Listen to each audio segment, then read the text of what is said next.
Hello and welcome back to my YouTube channel. मेरा नाम है शुभम और हमने अपने पिछले मैनेजरियल इकोनॉमिक्स के लेक्चर के अंदर कवर किया था डिमांड एस्टिमेशन या डिमांड फोरकास्टिंग का टॉपिक। उसके अंदर हमने डिमांड फोरकास्टिंग होता क्या है, कैसे किया जाता है, फीचर्स क्या क्या होते हैं, उसके एडवांटेजेस क्या क्या रहते हैं एक बिजनेस ऑर्गेनाइजेशन के लिए, डिसीजन मेकिंग में, वो सब हमने अच्छे से डिस्कस कर लिया था। अब हम अपनी यूनिट 2 को स्टार्ट करेंगे और हमारी यूनिट 2 का पहला टॉपिक बनता है प्रोडक्शन फंक्शन या थ्योरी ऑफ प्रोडक्शन। तो थ्योरी ऑफ प्रोडक्शन के हिसाब से हम ये डिटरमाइन करेंगे कि हमें जो है कितनी चीजें प्रोड्यूस करनी है। जो what to produce, how to produce वाले क्वेश्चंस थे वो यहाँ पर हम डिस्कस कर लेंगे। इसके अंदर हम लॉ ऑफ वेरिएबल प्रोपोर्शन जैसे टॉपिक को भी कवर करेंगे। तो वो सारी चीजें जो है आज इस टॉपिक के अंदर कवर करने की कोशिश करेंगे। बिना किसी देरी के हम अपना टॉपिक स्टार्ट करते हैं, थ्योरी ऑफ प्रोडक्शन। अगर आपको मेरे लेक्चर्स पसंद आते हैं तो प्लीज लाइक, शेयर और सब्सक्राइब जरूर कीजिएगा। बिना किसी देरी के अब शुरू करते हैं। Theory of production. Knowledge is the only instrument of production that is not subject to diminishing returns. यानी कि जो हमारा प्रोडक्शन है, लेवल ऑफ प्रोडक्शन है या प्रोडक्शन से रिलेटेड जितनी भी थ्योरी है, उससे जितनी हमारी नॉलेज है, वही एक इकलौता ऐसा फैक्टर है प्रोडक्शन के अंदर जो जिसके ऊपर डिमिनिशिंग रिटर्न्स का जो लॉ है, थ्योरी है, वो अप्लाई नहीं करता। ये एक बेसिक इंट्रोडक्शन के लिए दिया गया था, यहाँ पर समझाने के लिए कि प्रोडक्शन यानी कि जो प्रोडक्शन का कॉन्सेप्ट है, प्रोडक्शन से रिलेटेड जितनी भी थ्योरीज है, उन सबको आप जितना अच्छे से समझेंगे आप उतनी ही ज्यादा प्रोडक्टिविटी अटेन कर पाएंगे। Production function meaning and definition. The business firms are actually technical or procedural units. Here, in these units, input or raw materials are converted into output for the consumption of consumer, maybe individual or other firms. क्या कह रहे हैं कि भाई एक जो business unit होती है वो टेक्निकल या प्रोसीजरल यूनिट होती है। उसके पास आप इनपुट लेके जाते हैं, वो आपको आउटपुट प्रोड्यूस करके देती है। वो आउटपुट जो है वो कंज्यूमर्स के लिए बनाई जाती है। कंज्यूमर्स जो है एक इंडिविजुअल भी हो जाता है, जैसे मेरे और आप जैसे लोग, और वो एक कोई दूसरी बिजनेस फर्म भी हो सकती है जो B2B बिजनेस में हमने कभी पढ़ा था। तो उस तरह की चीजें जो है यहाँ पर एक बिजनेस फर्म करती है। The collective and correct collaboration of land, labour, capital and organisation results in the production. ये कुछ फैक्टर्स ऑफ प्रोडक्शन यहाँ पर दिए गए हैं जिनकी मदद से प्रोडक्शन का जो फंक्शन है, प्रोडक्शन का जो एक आपका ऑपरेशन है, वो कंडक्ट किया जा सकता है। वो कौन कौन से हैं? आपका लैंड यानी आपको जमीन चाहिए एक जगह पर कुछ प्रोड्यूस करने के लिए। लेबर चाहिए यानी कि आपको मैन जो इंसानी एलिमेंट है वो चाहिए ताकि आप उसके ऊपर जो है एक फोर्स लगा सके, एक पुश लगा सके ताकि वो चीजें ऑपरेट कर सके। और तीसरी होती है एक ऑर्गेनाइजेशन की, वो ऑर्गेनाइजेशन यानी कलेक्टिव एफर्ट्स इन सारी फैक्टर्स का, जिससे आप जो है अल्टीमेटली अपने कंज्यूमर्स को फाइनल गुड्स दे सकते हैं। The producer of the business firm combines all the above factor in the best methodological combination to maximize the return at the minimum cost. ये सारे फैक्टर्स को इस बेस्ट पॉसिबल वे में arrange करना, इस resources को इतनी ऑप्टिमम यूटिलाइजेशन करना कि आपकी जो प्रोडक्शन है वो मिनिमम कॉस्ट पे की जा सके, यानी आपकी कॉस्ट ऑफ प्रोडक्शन वो मिनिमाइज की जा सके और आपके जो प्रॉफिटेबिलिटी है वो मैक्सिमाइज सके। यही चीज यहां पर बताई गई है। The conversion process of converting inputs into output is deeply studied in the theory of production with the function as the basic concept. Inputs are the factor of production and outputs are the quantity of good produced. क्या कह रहे हैं? Input क्या होते हैं? वो factors होते हैं, वो चाहे लैंड, लेबर या आपका ऑर्गेनाइजेशन या रॉ मटेरियल कुछ भी हो, जिससे आप अपना अल्टीमेट गुड प्रोड्यूस करेंगे, जिसका नाम दिया जाता है आउटपुट, वो प्रोड्यूस होगा। तो इनपुट्स क्या होते हैं? वो सारे फैक्टर्स जो जिनकी वजह से आप आउटपुट प्रोड्यूस कर पाते हैं। Basic concept of production function. Production function जो है हमारा, ये जो अभी हमने ऊपर डिस्कस किया कि भाई कोई भी ऑर्गेनाइजेशन जो होती है वो जो है टेक्निकल और प्रोसीजरल यूनिट होती है, उसका काम क्या रहता है? इनपुट्स को लेके आना मिनिमम कॉस्ट के ऊपर, फिर कॉस्ट ऑफ प्रोडक्शन यानी जो कन्वर्जन प्रोसेस है उसको जो मिनिमम कॉस्ट के ऊपर इंकर करना, और जो अपनी प्रोडक्ट है अपना, जो अपनी आउटपुट है उसको मैक्सिमाइज प्रॉफिटेबिलिटी पे सेल करना। The production function represent the technical and physical relation between the inputs and outputs. तो क्या कह रहे हैं? प्रोडक्शन फंक्शन क्या रिप्रेजेंट करता है? टेक्निकल और फिजिकल रिलेशनशिप बिटवीन इनपुट और आउटपुट। तो आपका जो इनपुट है, जो आपका रॉ मटेरियल है और जो आपका फिनिश गुड है, उसके बीच में जो फिजिकल रिलेशन है, जो फिजिकल कन्वर्जन वहां पर हो रही है, ये मैं कुछ लेकर आ रहा हूं और उसको बदल दे रहा हूं किसी एंटायरली डिफरेंट आइटम के अंदर, वो चीज यहाँ पर प्रोडक्शन फंक्शन में डिफाइन की जाती है। The production function tells about how much output can be expected with the available unit। कि अवेलेबल इनपुट जो है हमारे पास, जितना हमारे पास रॉ मटेरियल है, उसके बेसिस के ऊपर कितनी प्रोडक्शन की जा सकती है, कितनी आउटपुट हमें निकाली जा सकती है विदाउट इनकरिंग कॉस्ट। तो हमें कॉस्ट मिनिमाइज करनी है, प्रॉफिट मैक्सिमाइज करना है और अपना जो टाइम है उसको एफिशिएंटली यूज करना। और इस तरह के डिसीजंस जो आपके लिए जाते हैं कि भाई ये सारी चीजें मेंटेन रखते हुए हम अपनी अवेलेबल इनपुट्स के साथ मैक्सिमम आउटपुट प्रोड्यूस कर सके, वो हमारा प्रोडक्शन फंक्शन होता है। कुछ डेफिनेशंस आपको दी गई हैं। Production function is purely a technical relation which connects factor inputs and outputs. वही चीजें यहां पर बताई गई हैं। Relation between output and input, relation between input and out, यही चीजें आपको बार बार अलग अलग लोगों द्वारा प्रस्तुत की गई हैं।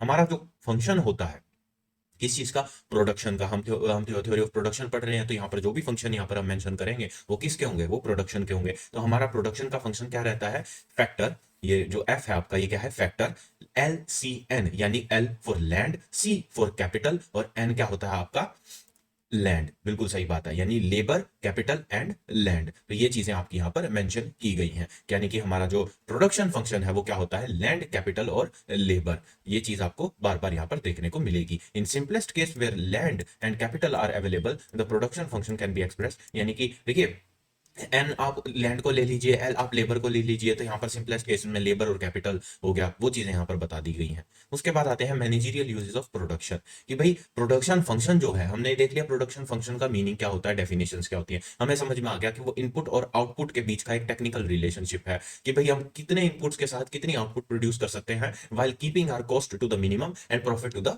मैक्सिमम, ये हमारा रिलेशनशिप है। अब हम देखेंगे कि मैनेजरियल यूज क्या है इस फंक्शन का, यानी कि जो हमने अभी फंक्शन पढ़ा है लैंड, लेबर और कैपिटल, इसका फंक्शन का जो है मैनेजरियल, मैनेजमेंट के लिए क्या इस्तेमाल, it is used by managers to compute a combination of inputs having minimum cost for their given level to obtain maximum output। फिर वही बात, गिवन लेवल ऑफ इनपुट, जो हमारे पास इनपुट्स, जो हमारे पास रॉ मटेरियल अवेलेबल है, उससे कितनी प्रोडक्शन की जा सकती है while keeping our cost to the minimum and profit to the maximum. तो यही चीजें हम पर कही जा, the production function assists in determining additional value if needed of any variable input for the sustenance of maximum output। कह रहे हैं कि जो प्रोडक्शन फंक्शन है हमारा, वो हमारे को जो मार्जिनल वैल्यू होती है या मार्जिनल यूनिट होती है, वो प्रोड्यूस करने में भी, वो डिटरमाइन करने के लिए भी कि हमें कितनी एडिशनल यूनिट्स और प्रोड्यूस करनी पड़ेंगी, कितनी एडिशनल यूनिट ऑफ आउटपुट हमको जो है प्रोड्यूस करनी पड़ेगी given additional units of input, कि हमारा जो मैक्सिमम प्रॉफिटेबिलिटी है, मैक्सिमम आउटपुट का क्राइटेरिया है, वो मीट कर सके, उस पर हम बरकरार रह सके। The production function helps in taking decision for the selection of a product in long run on the basis of demand and supply. तो लॉन्ग रन के अंदर हमारा जो प्रोडक्शन फंक्शन है वो क्या काम करता है, हमारे जो डिमांड और सप्लाई है, यानी कितनी डिमांड है और कितनी उसके हिसाब से हमें सप्लाई करनी है, या ऑलरेडी प्री एग्जिस्टिंग सप्लाई कितनी है, ये सब मद्देनजर रखते हुए हमें ये बता देता है कि हमारा लॉन्ग टर्म के अंदर जो है प्रोडक्ट कौन सा चाहिए, हमें उसको सेलेक्ट करने में मदद करता है। वो सारी चीजें प्रोडक्शन फंक्शन हमारे लिए कर देता है।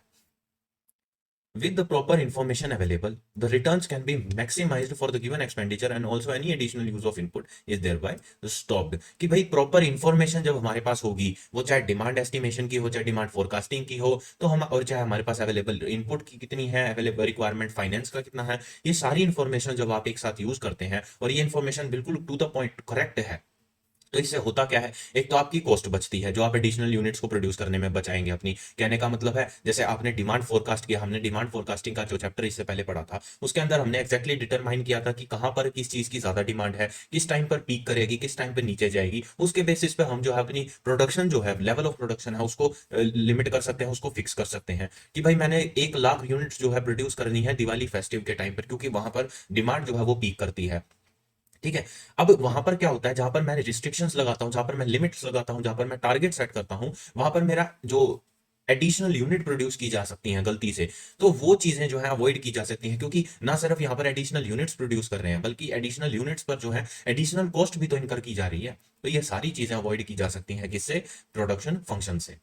Production function also helps the business unit in the field of decision making like product planning, pricing decision, profit planning, cost minimization। तो हम तब से यही चीजें तो बोले जा रहे हैं कि हमारे पास जो गिवन आउट इनपुट है, उसकी इंफॉर्मेशन अगर हमारे पास बिल्कुल एक्यूरेट है, हमारी डिमांड की फोरकास्टिंग एकदम सही है, तो उससे क्या होगा, उससे हम गिवन यूनिट्स ऑफ इनपुट के साथ अपनी कॉस्ट को मिनिमाइज कर सकते हैं, यानी कॉस्ट ऑफ प्रोडक्शन जो है वो इतनी मिनिमाइज कर सकते हैं, हम उसको एफिशिएंटली यूज कर सकते हैं अपने रिसोर्सेज को, फाइनेंशियल रिसोर्सेज को, कि जो हमारी जो आउटपुट है, जो प्रोडक्ट हमें बन के निकल रहा है, वो अच्छी स्टैंडर्ड का हो, नॉट ओनली अच्छे स्टैंडर्ड का हो, बट प्रोडक्शन अपने आप में मैक्सिमाइज हो, यानी कि सबसे ज्यादा प्रोडक्शन की जानी है। टारगेट जो हमने सेट किया है वो प्रोडक्शन टारगेट मीट होना चाहिए, और फिर वो जो प्रोडक्शन टारगेट मीट होगा, और अगर हमारी डिमांड फोरकास्टिंग ठीक है, तो हमारी प्रॉफिटेबिलिटी जो है वो भी अपने आप मैक्सिमाइज हो जाएगी।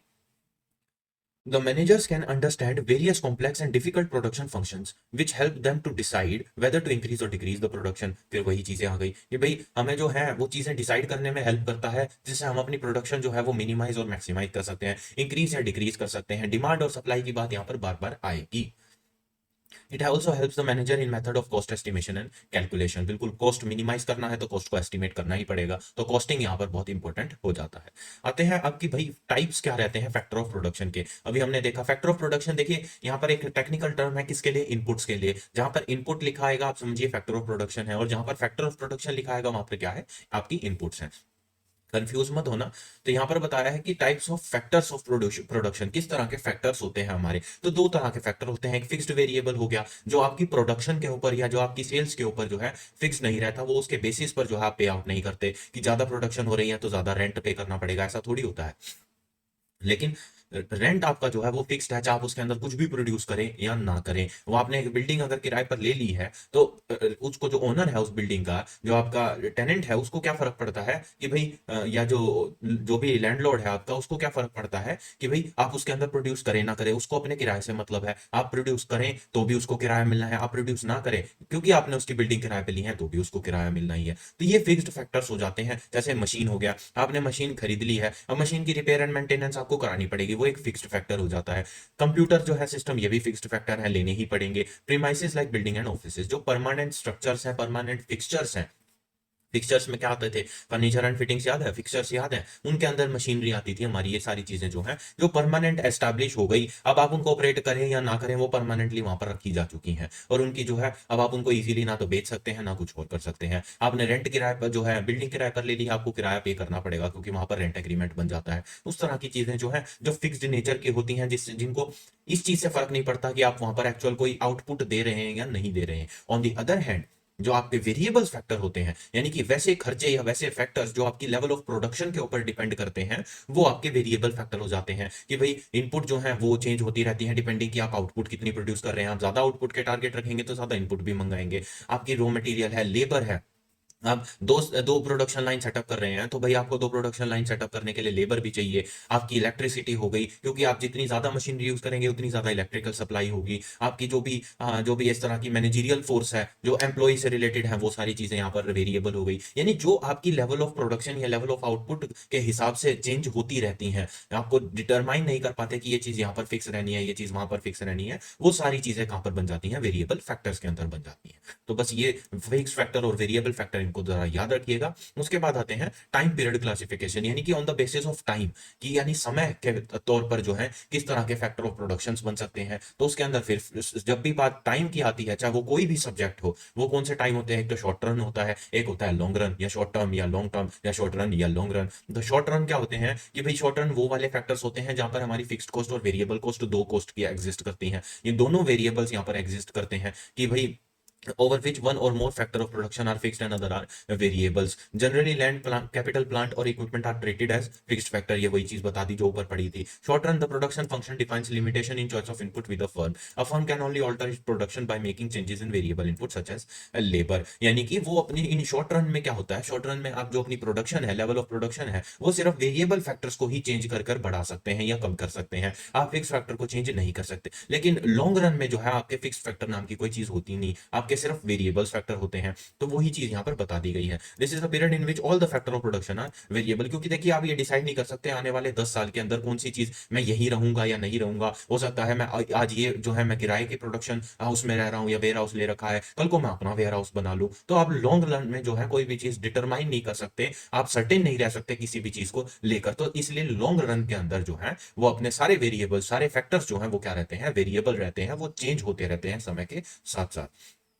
उसके बाद आते हैं हम अपने इंपॉर्टेंट टॉपिक के ऊपर, लॉ ऑफ प्रोडक्शन की। प्रोडक्शन का लॉ क्या है, और इसके अंदर दो तरह के जो लॉज हैं वो हमें पढ़ने हैं, यानी लॉ ऑफ वेरिएबल प्रोपोर्शन और law of returns to scale. तो ये दो जो टॉपिक्स हैं वो हम अच्छे से याद करेंगे, उनको समझने की कोशिश करेंगे। लॉ ऑफ वेरिएबल प्रोपोर्शन यानी कि अलग अलग प्रोपोर्शन जो है उसके हिसाब से जो है किस तरह से हम अपनी कॉस्ट डिटरमाइन करते हैं, प्रोडक्शन फंक्शंस डिटरमाइन करते हैं, वो सारी चीजें हम पढ़ेंगे शॉर्ट रन के अंदर। और रिटर्न्स टू स्केल यानी कि प्रोडक्शन इतनी ज्यादा है अब कि हमें जो रिटर्न्स मिल रहे हैं वो not on the basis of हमें प्रोपोर्शंस या हमारी जो वेरिएबल फैक्टर्स हैं उनके प्रोपोर्शनेट मिल रहे हैं, बट हमें अब जो रिटर्न्स टू स्केल है हमारे स्केल ऑफ प्रोडक्शन के हिसाब से मिल रहे हैं। समझ रहे हैं बात को, इंस्टेड ऑफ वेरिएबल। हमने ऊपर क्या पढ़ा था, जो हमारे ये शॉर्ट रन के अंदर कि firm can only alter its production, यानी कि जो शॉर्ट रन के अंदर जो हमारा प्रोडक्शन होता है वो किसके बेसिस पे किया जाता है, सिर्फ वेरिएबल फैक्टर्स के बेसिस पे किया जाता है, तो इसलिए वेरिएबल प्रोपोर्शन। और जबकि लॉन्ग रन में क्या होता है, लॉन्ग रन में सारी चीजें वेरिएबल होती हैं, तो वहां पर जो हमारा स्केल ऑफ प्रोडक्शन है वो एक इंपॉर्टेंट डिटर्मिनेंट बन जाता है, वही चीजें हैं। तो आइए देखते हैं लॉ ऑफ वेरिएबल प्रोपोर्शन से।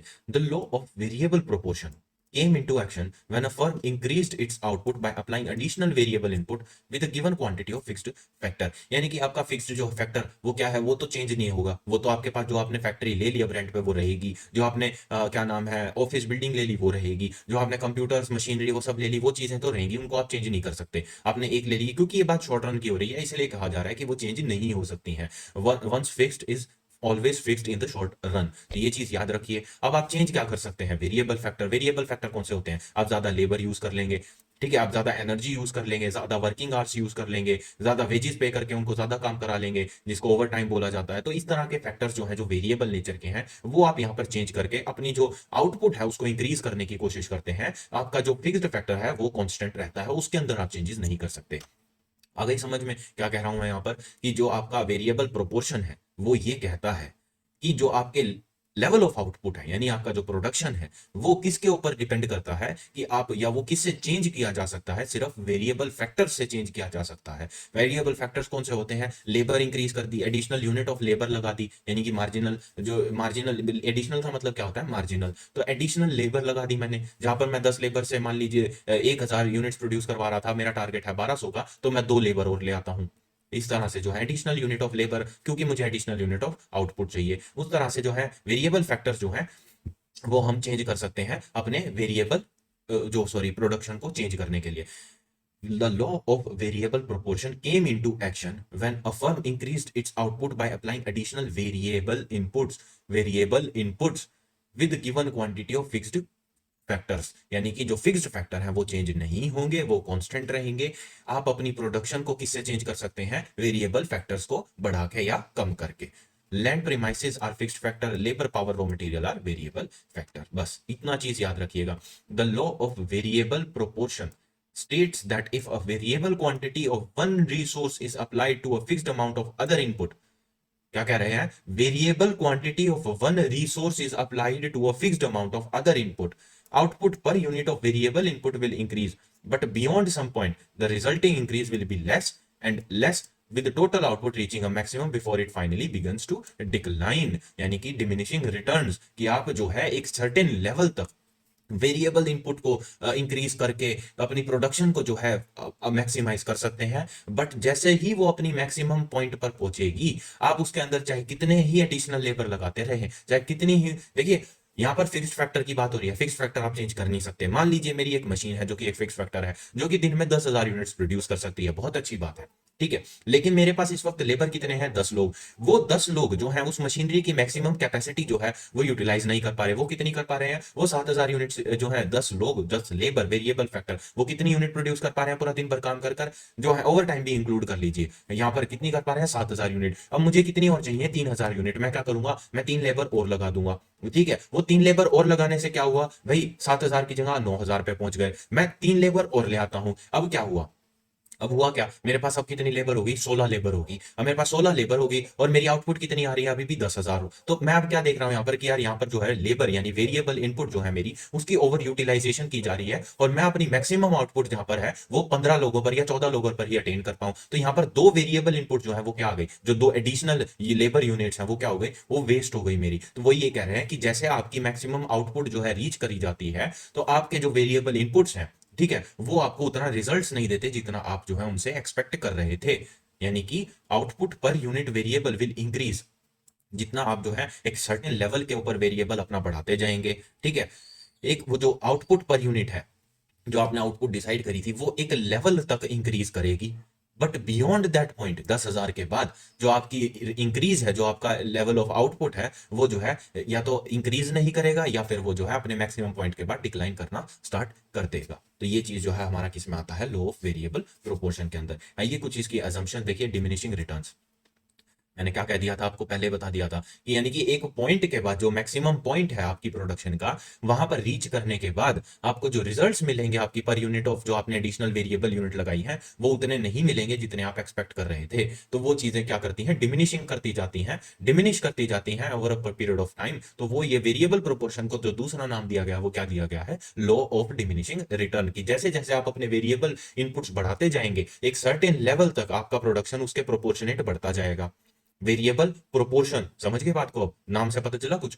जितने आपने वेरिएबल इनपुट्स बढ़ाते जाएंगे, उतना आपका जो प्रोपोर्शन है ऑफ प्रोडक्शन, ठीक है, जो आपका प्रोडक्शन है, जो आपका आउटपुट है, वो उसके प्रोपोर्शनेट बढ़ता जाएगा। बट एक पॉइंट के बाद जो है आपके वेरिएबल इनपुट्स आप चाहे कितने ही बढ़ाते जाए, वो जो है उतने रेट से दोबारा से इंक्रीज नहीं करेगा, वो उसके प्रोपोर्शनेट जो है दोबारा इंक्रीज नहीं करेगा। ये चीज हमेशा याद रखना। मान लीजिए ये वो पॉइंट है, ये जो पॉइंट है, ये मैंने बार लगा दी 10,000 यूनिट्स की, कुछ भी लगा दीजिए, मैं अपनी तरफ से जो आपको समझ में आए उस हिसाब से इस चीज को समझने की कोशिश की। ये मैं अपनी लेबर्स बढ़ाता गया, ये मैं अपनी क्या बढ़ाता गया, आउटपुट, जो मेरे एडिशनल लेबर की वजह से बढ़ रही है। लेकिन यहां पर मेरा जो है वो आउटपुट जो है वो मैक्सिमाइज हो चुकी है। अब क्या होगा, अब चाहे मैं इसके ऊपर कितनी भी लेबर बढ़ाता जाऊं, मेरा जो आउटपुट है वो उस प्रोपोर्शन में नहीं बढ़ेगा। बिकॉज फिक्स्ड फैक्टर जो कि कांस्टेंट है, वो अपनी मैक्सिमम रीच अटेन कर चुके हैं, वो अपनी मैक्सिमम जो है कैपेसिटी को रीच कर चुके हैं। अब जो है चीजें बहुत धीरे धीरे चलती रहेंगी। तो ये क्या रह गया, ये डिमिनिशिंग रिटर्न्स हो गया कि मैं जितनी इनपुट लगा रहा हूं मुझे उतने रिटर्न्स अब नहीं मिल रहे, क्योंकि मैं अपनी मैक्सिमम आउटपुट जो है वो रीच कर चुका हूं।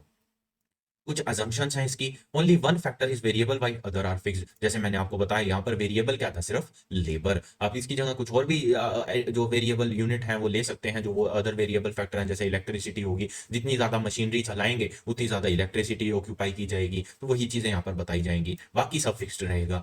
Change in proportion is possible when the various input और फैक्टर आर कंबाइंड। जो आपकी प्रोपोर्शन है उसके अंदर जो है चेंज तभी पॉसिबल होते हैं जब वेरियस इनपुट और फैक्टर जो है कंबाइन किए जाते हैं। जैसे अभी क्या किया हमने, अभी हमने वेरिएबल इनपुट लिए और फिक्स्ड इनपुट लिए। हमारे वेरिएबल इनपुट क्या थे, वेरिएबल इनपुट हमारा लेबर था, फिक्स्ड क्या था, मशीन की कैपेसिटी या मशीन अपने आप में। बस ये चीज याद रखना। All the inputs, all the unit of variable input are homogeneous. जो आप इनपुट लगा रहे हैं वो सारी होमोजीनियस है। It works in short run. हाँ, ये चीजें जो है शॉर्ट रन में काम करती है, क्योंकि लॉ, ये हम पढ़ी शॉर्ट रन रहे हैं, आपने देखा था ना ऊपर दो है शॉर्ट रन के अंदर, लॉ वेरिएबल प्रोपोर्शन या डिमिनिशिंग रिटर्न्स। और जो लॉन्ग रन है उसके अंदर क्या चलता है अपना, रिटर्न्स टू स्केल, यानी स्केल ऑफ प्रोडक्शन के जो है प्रोपोर्शनेट हमारे रिटर्न्स आते हैं। Technology is assumed to be constant. The quantity of product is measured in units like quintals ton. हाँ, तो वो वगैरह जो है क्वांटिटी अपनी जो प्रोडक्ट की है वो केजी, क्विंटल्स, टन्स में इस तरह से मैप की जाती है। The price of the product remain constant. तो ये चीजें जो है आपकी अजम्पशंस बन जाती हैं। ये कुछ एक्सप्लेनेशन आपको दी है ही है। जैसे लैंड, ये देखिए लैंड क्या रहता है आपका, फिक्स्ड फैक्टर है। लेबर क्या है आपका, वेरिएबल फैक्टर है। अब देख रहे हैं लैंड कांस्टेंट है, क्यों, फिक्स्ड फैक्टर कांस्टेंट रहेगा, फिक्स्ड फैक्टर शॉर्ट रन में कांस्टेंट रहेगा, लॉन्ग रन में फिक्स्ड ही नहीं है। होते हैं, कहने का मतलब है होते ये कि नहीं होते हैं, बट है, और वो वेरिएबल नेचर के होते हैं, वो आगे चल के समझेंगे आप। ये वेरिएबल है, ये देखिए ये चेंज कर रहे हैं, ये बढ़ाए जा रहे हैं, ठीक है। अब क्या हो रहा है, आप ध्यान से देखिएगा, टोटल प्रोडक्ट जो है, देखिए लैंड तो फिक्स है, उसको तो आप देखो ही मत, उसमें तो चेंज कर नहीं सकते, लैंड जितनी थी उतनी रहेगी। आप यूनिट ऑफ लेबर जैसे जैसे बढ़ाते जा रहे हैं, आपने बढ़ाई 1 2 3 4 5 6, आप जैसे ही 6 पे पहुंचे, ये आपने जो है यहाँ पर 6 तक अपनी लेबर बढ़ाई, आपका टोटल प्रोडक्ट जो है वो एक इंक्रीजिंग रेट के ऊपर बढ़ता रहा। दिख रहा है ना, हाँ या ना, बिल्कुल दिख रहा है। आपने लेबर, आपने आपने जो आपके वेरिएबल इनपुट्स थे वो आप बढ़ाते गए, बिल्कुल प्रोपोर्शनेटली आपका जो है टोटल प्रोडक्ट यानी जो आउटपुट है वो हमारा बढ़ता रहा, बिल्कुल बढ़ रहा है। लेकिन एक जब मैक्सिमम पॉइंट रीच कर गया, यानी कि 60 का, मान लीजिए हमारी मशीन की कैपेसिटी कितनी थी, 60 की ही थी, वो हम रीच कर गए, ठीक है। ये किस पे किया, 6 यानी कि छठी लेबर के ऊपर, जो हमने छठा लेबरर जो है यानी कि सिक्स्थ मैन, हमारा जो सिक्स्थ लेबरर था, वो जैसे ही इंक्लूड करा, हमने अपनी मैक्सिमम कैपेसिटी को रीच कर लिया, बिल्कुल ठीक बात है। जैसे ही हमने मैक्सिमम कैपेसिटी रीच करी, यहां पर जो चीजें हमारी वो होल्ड हो गई। अब हमारा law of diminishing returns apply कर गया कि अब जितनी एडिशनल लेबर आप लगाते जाओगे, आपकी रिटर्न्स जो है वो डिमिनिश करती जाएंगी। और वही यहां पर हो रहा है, क्या हो रहा है, सेवंथ लेबर के ऊपर कोई चेंज नहीं आया, यूनिट ऑफ प्रोडक्शन यानी सेवंथ लेबर जो था वो अल्टीमेटली उसका हमारे लिए कोई इस्तेमाल नहीं रहा, हम खाम खाम वो कॉस्ट इनकर करते रहे। फिर जैसे ही हमने आठवीं लेबर इंक्लूड करी, हमारी जो रिटर्न थी वो कांस्टेंट तो छोड़ो, वो डिमिनिश करनी स्टार्ट कर गई है। देखो 60 हमारा मैक्सिमम पॉइंट था। हम अब क्या करने लगे, हम जैसे जैसे अपनी लेबर बढ़ाते जा रहे हैं वैसे वैसे हमारी अब जो टोटल प्रोडक्ट है वो डिमिनिश करता जा रहा है। यानी कि हमारा यहाँ पर मैक्सिमम पॉइंट कहाँ रीच कर गया था, at the 6th unit of labour जो है हमारा टोटल प्रोडक्ट कितना था, मैक्सिमम था, यानी 60 था। अब यही चीजें यहाँ पर अब आप फिर देखेंगे, ये चीज जो है धीरे धीरे एवरेज प्रोडक्ट जो है वो आपका वो भी डिमिनिशिंग रेट ऑफ रिटर्न देता जा रहा है, देखिए। और सिमिलरली आपका जो मार्जिनल प्रोडक्ट है वो भी इस तरह से कम होता जाएगा, ये नेगेटिव में चला गया। तो ये चीजें क्या दिखाती हैं आपको, ये चीजें ये दिखाती हैं कि एक सर्टेन लेवल तक आपकी जो प्रोडक्शन है, जो आपकी आउटपुट है, जो आपका टोटल प्रोडक्ट है, वो आपकी जो वेरिएबल फैक्टर है उसके प्रोपोर्शनेट बढ़ेगा। The point it reaches its maximum output, आप उसके अंदर चाहे कितने ही वेरिएबल्स जो ऐड करते जाएं, मार्जिनल या एडिशनल यूनिट ऑफ लेबर लगाते जाएं या वेरिएबल फैक्टर लगाते जाएं, जो आपकी प्रोडक्शन है वो तो बढ़ेगी, तो बढ़े ना बढ़े तो दूर की बात है, बल्कि वो डिमिनिश करना जरूर स्टार्ट कर जाएगी। तो आपको यहाँ पर डिमिनिशिंग रिटर्न्स या नेगेटिव रिटर्न्स भी यहाँ पर मिलने को देख सकते हैं। मार्जिनल प्रोडक्ट्स में आप देखिए यहाँ पर नेगेटिव रिटर्न्स आपको देखने को मिल रहे हैं। तो ये आपका जो है पूरा लॉ मैंने आपको समझा दिया है। मैं दोबारा से रिफ्रेश कर देता हूं, जैसे जैसे आप अपनी जो वेरिएबल इनपुट्स हैं, जो वेरिएबल हैं, जो चेंज की जा सकती हैं शॉर्ट रन के अंदर, वो बढ़ाते जाएंगे, आपकी जो प्रोडक्शन है वो प्रोपोर्शनेटली बढ़ती जाएगी। जैसे ही प्रोडक्शन अपने मैक्सिमम लेवल पर पहुंचेगी, आप कितने भी additional unit of variable factors install कीजिए, ऐड कीजिए, आपकी जो प्रोडक्शन है वो उस पॉइंट के बाद और ऊपर नहीं जा सकती। It has reached its maximum point, the Mount Everest has been claimed. उसके बाद जो चीजें हैं वो डिमिनिशिंग ही करेगी, ऊपर नहीं जाएगी। ये चीज आपका क्या कहता है, लॉ ऑफ वेरिएबल प्रोपोर्शन या लॉ ऑफ डिमिनिशिंग रिटर्न्स। बस यही है इस लॉ में, और कुछ भी नहीं है। तो ये देखो आपका ये चार्ट यहाँ पर बन गया है, बस और कुछ भी नहीं है। आपका टोटल प्रोडक्ट जो है ये देखिए, आपका टोटल प्रोडक्ट है इस तरह बढ़ता गया और ये अपना मैक्सिमम पॉइंट रीच कर गया। ये कौन सा मैक्सिमम पॉइंट था, कौन सा था बताओ, ये पॉइंट था 6th लेबर का एट 60 यूनिट्स पर। ये आपका मैक्सिमम पॉइंट था 7th के ऊपर। अब वही 6th और 7th कांस्टेंट था, तो वहां पर आप जो है कंफ्यूज मत होइए। 6th और 7th दोनों एक ही जगह पर प्लॉट किए जाएंगे, ये दोनों पॉइंट जो है 60 पर प्लॉट किए जाएंगे, ये 60 है आपका। तो ये चीज जो है आप देखें, तो ये आपका मैक्सिमम पॉइंट था, ये आपका टोटल प्रोडक्ट का कर्व है। और आपका जो एवरेज प्रोडक्ट है वो आप देख रहे हैं, वो भी जो है इंक्रीज एक पॉइंट तक यहाँ पर इंक्रीज किया, ठीक है। कहां पर एवरेज प्रोडक्ट, कहां पर मैक्सिमम था, एवरेज प्रोडक्ट आपका 4th यूनिट के ऊपर मैक्सिमम था। सिमिलरली 3rd पे भी जो है बराबर था, उसके बाद ये चीजें गिरती गई और यहाँ पर से ऊपर जो है इस तरह से थी। और सिमिलरली आपका जो मार्जिनल प्रोडक्ट है वो कहां पर मैक्सिमम था, वो आपकी 3rd यूनिट के ऊपर मैक्सिमम था। तो आप जैसे जैसे अपने पॉइंट्स यहाँ पर प्लॉट करते जाएंगे, उन पॉइंट्स को यहाँ आप अपने कर्व में जो है लाइन बनाकर बना सकते हैं। सिंपल सी बात है, देखिए आप कर्व्स को ध्यान मत दीजिए, आप अपने प्लॉट पॉइंट्स कीजिए। समझ रहे हैं, आप इकोनॉमिक्स को कर्व्स के हिसाब से समझते हैं, जो कि गलत हो जाता है। आप इकोनॉमिक्स को अपने प्लॉट, जो ये पॉइंट्स आपको दिए हैं, ये पॉइंट्स आप अपने ग्राफ पे डॉट डॉट प्लॉट कीजिए, उन पॉइंट्स को आपस के अंदर जोड़ दीजिए, आपको खुद पता चल जाएगा कि आप ग्राफ यहाँ पर बन रहा है। अपने आप ये शेप्स बन जाएंगे, आप शेप्स को बिल्कुल भी ध्यान मत दीजिएगा। ये जो ये कर्व्स बने हुए हैं ना, ये अपने आप बन जाएंगे, आप बस अपने पॉइंट्स जो है वो प्लॉट करके आइएगा। यहाँ पर सेक ऑफ अंडरस्टैंडिंग के लिए आप देख लीजिए, ये चीजें यहाँ पर दी गई हैं, आप यहाँ पर भी अपने पॉइंट्स जो है प्लॉट करेंगे तो आपको समझ में आ जाएगा ये चीजें, बस और कुछ भी नहीं है। स्टेज 1 इंक्रीजिंग रिटर्न, बिल्कुल रिटर्न्स क्या कर रही हैं, वो इंक्रीज कर रही हैं। ये देखो, ये स्टेज 1 है, यहाँ पर चीजें जो है बढ़ रही हैं। स्टेज 2 क्या आ जाता है हमारा, डिमिनिशिंग रिटर्न। यहां से जो है हमारे जो मार्जिनल प्रोडक्ट जो है वो डिमिनिश करना स्टार्ट कर गया। यहाँ पर मैक्सिमम प्रोडक्ट जो है, मैक्सिमम प्रोडक्ट यानी मैक्सिमम मार्जिनल प्रोडक्ट, जो एडिशनल यूनिट से हमको जो है एडिशनल प्रोडक्शन हमें अचीव हो रही है, वो मैक्सिमाइज हो चुकी है 3rd यूनिट ऑफ लेबर तक। उसके बाद जो है चीजें यहाँ पर डिमिनिशिंग करना स्टार्ट कर गई। स्टेज 3 के ऊपर तो नेगेटिव रिटर्न ही स्टार्ट हो गए, ये आपके नेगेटिव रिटर्न्स आ गए। तो ये चीजें बस आपको याद रखनी है। अच्छा खासा यहाँ पर जो है उदाहरण के साथ आपको ये चीजें समझाई गई हैं। द बेस्ट स्टेज और स्टेज ऑफ रेशनल डिसीजन, जो स्टेज 2 होती है उसको बेस्ट स्टेज कंसिडर किया जाता है, क्योंकि उसके अंदर जो है स्टेज 2 के अंदर आपका जो प्रोडक्ट है, जो आपका टोटल प्रोडक्ट भी है, टोटल प्रोडक्ट की बात करूं तो वहां पर वो स्टिल इंक्रीज कर रहा होता है और स्टेज 2 में ही अपनी मैक्सिमम प्रोडक्टिबिलिटी, वो जो प्रॉफिटेबिलिटी है वो निकालता है। मार्जिनल की बात करूं तो स्टेज 2 के अंदर वो डिमिनिशिंग करना स्टार्ट करता है। तो यहां पर मान लीजिए ये वाला जो फैक्टर है, ये एकदम से बिल्कुल अप्रोप्रिएट फैक्टर कंसीडर किया जाता है आपकी प्रोडक्शन के लिए, तो इसलिए इसको बेस्ट स्टेज कंसीडर किया जाता है। Fixed factor is too much in relation to the variable factor and thus it is not economical to utilize the given fixed factor optimally because both the AP and TP are increasing। बिल्कुल सही बात है, आपका average product भी बढ़ रहा है, आपका टोटल प्रोडक्ट भी बढ़ रहा है, दोनों ही कर्व जो है इंक्रीजिंग है। तो आप जो है अपने फिक्स्ड फैक्टर्स को उतना ऑप्टिमम यूटिलाइज नहीं कर पाते हैं जितना आप स्टेज 2 में कर पाते हैं। ये स्टेज 1 की बात की गई थी। स्टेज 2 में the variable factor is available too much in comparison to the fixed factor to increase the produce. देखिए ना, ये क्या था हमारा, स्टेज 2 कहां से स्टार्ट होता है, यहां से स्टार्ट होता है, ठीक है। इससे ऊपर क्या था, हमारा लैंड हमारे यूनिट ऑफ यानी वेरिएबल, हमारा जो फिक्स्ड फैक्टर था लैंड हमारी वेरिएबल फैक्टर से ज्यादा था। आप देख रहे हो 4 4 4, ये 1 2 3 था। बट जैसे ही हम स्टेज 2 में एंटर करते हैं तो हमारा जो फिक्स्ड जो वेरिएबल फैक्टर है अब वो हमारे फिक्स्ड फैक्टर से ज्यादा जो है रिलेशन में ज्यादा हो गया है। तो यहाँ पर देखिए 4 5 6, तो ये देख रहे हैं आप हमारा फिक्स्ड फैक्टर कितना है 4 4, वो तो कांस्टेंट ही रहना है, वो तो चाहे 1 हो तो 1 रहेगा, 4 हो तो 4, 10 हो तो 10, जितना भी गिवन है वो फिक्स्ड रहेगा। हमारे यूनिट ऑफ लेबर वो इंक्रीज करते जाएंगे। तो हमारा स्टेज 2 ऐसा आता है जिसके अंदर हमारे जो वेरिएबल फैक्टर्स होते हैं वो हमारे फिक्स्ड फैक्टर से ज्यादा हो जाते हैं रिलेशन के अंदर। वही चीजें यहाँ पर बताई गई हैं। कॉजेज ऑफ एप्लीकेबिलिटी की भाई एप्लीकेबिलिटी की कॉजेज क्या है, क्यों ये जो लॉ है वो अप्लाई करता है। The fixed factor like land and machines are under utilised, बिल्कुल सही बात है, वो अंडर यूटिलाइज्ड ही रहते हैं in the initial stage of production. आप देख रहे हैं ना, जो आपके ये जो है अंडर यूटिलाइज्ड है। आपके पास 4 लैंड है, 4 एकड़ लैंड है, और आपके पास यूनिट ऑफ लेबर कितनी है, सिर्फ 3 है। आपकी बराबरी कहाँ यहाँ पर आ गई, ये जो स्टेज 2 है यानी कि, ठीक है। तो इस तरह की चीजें यहाँ पर बता दी। तो fix factor like land initial stages, तो वो इनिशियल स्टेज ही थी ना, हमने यहाँ से स्टार्ट करा, हमने प्रोडक्शन कहाँ से स्टार्ट करी, ये हमारी इनिशियल स्टेज। तो जो स्टेज 1 जिसको कह दिया वो हमारी इनिशियल स्टेज बन गई, ठीक है। And more additional unit are required for optimum utilisation that increases the return to a factor, यानी एक फैक्टर जो है, एक फिक्स्ड फैक्टर है, एक वेरिएबल फैक्टर है, उसके प्रोपोर्शनेट जो है हमें जो रिटर्न्स मिल रहे हैं अपने आउटपुट के, वो जो है प्रोपोर्शनेट वो इंक्रीज करते जाते हैं हमारी इनिशियल स्टेज से नीचे बढ़ते बढ़ते। In short run, if only one factor is variable and other are kept constant, the ratio of fixed factor to the variable falls with an extra unit of, बिल्कुल सही बात है। क्या हो रहा था ऊपर, ऊपर क्या हो रहा था, 4:1 की रेशो थी इनिशियल स्टेज में, 4 यानी 2:1 की होगी, 4:3 की होगी। यहाँ पर क्या था, हमारा जो फिक्स्ड फैक्टर था वो हमेशा हमारे वेरिएबल फैक्टर से ज्यादा था। बट एज सून एज हम अपनी इनिशियल स्टेज से शिफ्ट करके स्टेज 2 में आ गए, यानी हमारी जो ग्रोथ स्टेज है उसके अंदर आ गए, जो उसके अंदर क्या जो यानी ग्रोथ सॉरी कह रहा हूँ मेच्योरिटी स्टेज पर हम आ गए, तो उसके अंदर क्या हुआ, उसके अंदर हमारे जो फिक्स्ड फैक्टर थे वो सबसे पहले हमारी वेरिएबल फैक्टर के बिल्कुल प्रोपोर्शनेट हो गए, बिल्कुल इक्वल हो गए, 4:4 यानी 1:1 का रेशो आ गया। उसके बाद वो धीरे धीरे जो है कम होते गए और हमारा वेरिएबल फैक्टर हर एडिशनल यूनिट के साथ बढ़ता गया, 4:5, 4:6। आप देख रहे हैं जो हमारा वेरिएबल फैक्टर है वही अब बढ़े जा रहा है।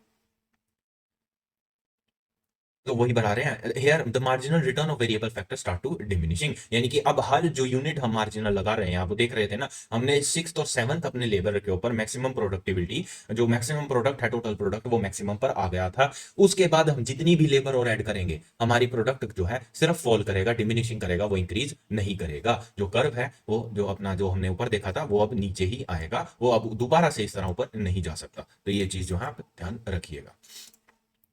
तो उसके बाद आता है the imperfect substitution of factor is the main cause of operation of law of diminishing return. तो इम्परफेक्ट सब्स्टिट्यूट का मार्केट है, कोई भी जो फैक्टर है, कोई भी जो प्रोडक्ट है, गुड्स है, कमोडिटी है, चाहे वो इनपुट के मामले में हो चाहे वो आउटपुट के मामले में हो, वो किसी का भी परफेक्ट सब्स्टिट्यूट नहीं है, वो सब इम्परफेक्ट सब्स्टिट्यूट्स हैं। तो वो एक बहुत इंपॉर्टेंट फैक्टर आ जाता है हमारे लॉ ऑफ डिमिनिशिंग रिटर्न्स का। As one of that factor cannot be substitute the other factor of production for the increase in the output, the additional variable like labor are employed, also the volume। हाँ देखो ना, समझो मेरी बात को, अगर आपको अपनी प्रोडक्शन इंक्रीज करनी है तो ऐसा तो है नहीं कि आप इलेक्ट्रिसिटी को जो सब्स्टिट्यूट कर सकते हैं अपनी लेबर के साथ, ऐसा थोड़ी होगा। लेबर लेबर के साथ ही सब्स्टिट्यूट होगी और इलेक्ट्रिसिटी मोर इलेक्ट्रिसिटी के साथ ही सब्स्टिट्यूट की जाएगी। या इलेक्ट्रिसिटी के जो अलग अलग अपने तरीके हैं, चाहे किसी भी तरह के हो, चाहे वो इलेक्ट्रिकल एनर्जी हो, चाहे वो काइनेटिक एनर्जी हो, जो भी एनर्जीज होती हैं अपनी वो जो है उसी के साथ सब्स्टिट्यूट की जाएंगी। But for after the optimum use of fix factor it cannot be replaced by another factor. अब जैसे लैंड है, वो लैंड को आप किसी अब लैंड को वाटर के साथ थोड़ी रिप्लेस करोगे, लैंड को लैंड के साथ ही सब्स्टिट्यूट कर पाओगे। तो यही चीजें यहाँ पर बता दी गई हैं। Marginal return of variable factor start to reduce after optimum, that is the best use of fixed factor because the ratio of fixed become imperfect. वो मैंने आपको वहां पर अच्छे से बता ही दिया कि जो फिक्स्ड और वेरिएबल फैक्टर की रेशियो जो है वो एक सर्टेन पॉइंट पे इक्वल हो जाती है, उससे पहले भी इनपरफेक्ट रहती है और उसके बाद भी इम्परफेक्ट रहती है।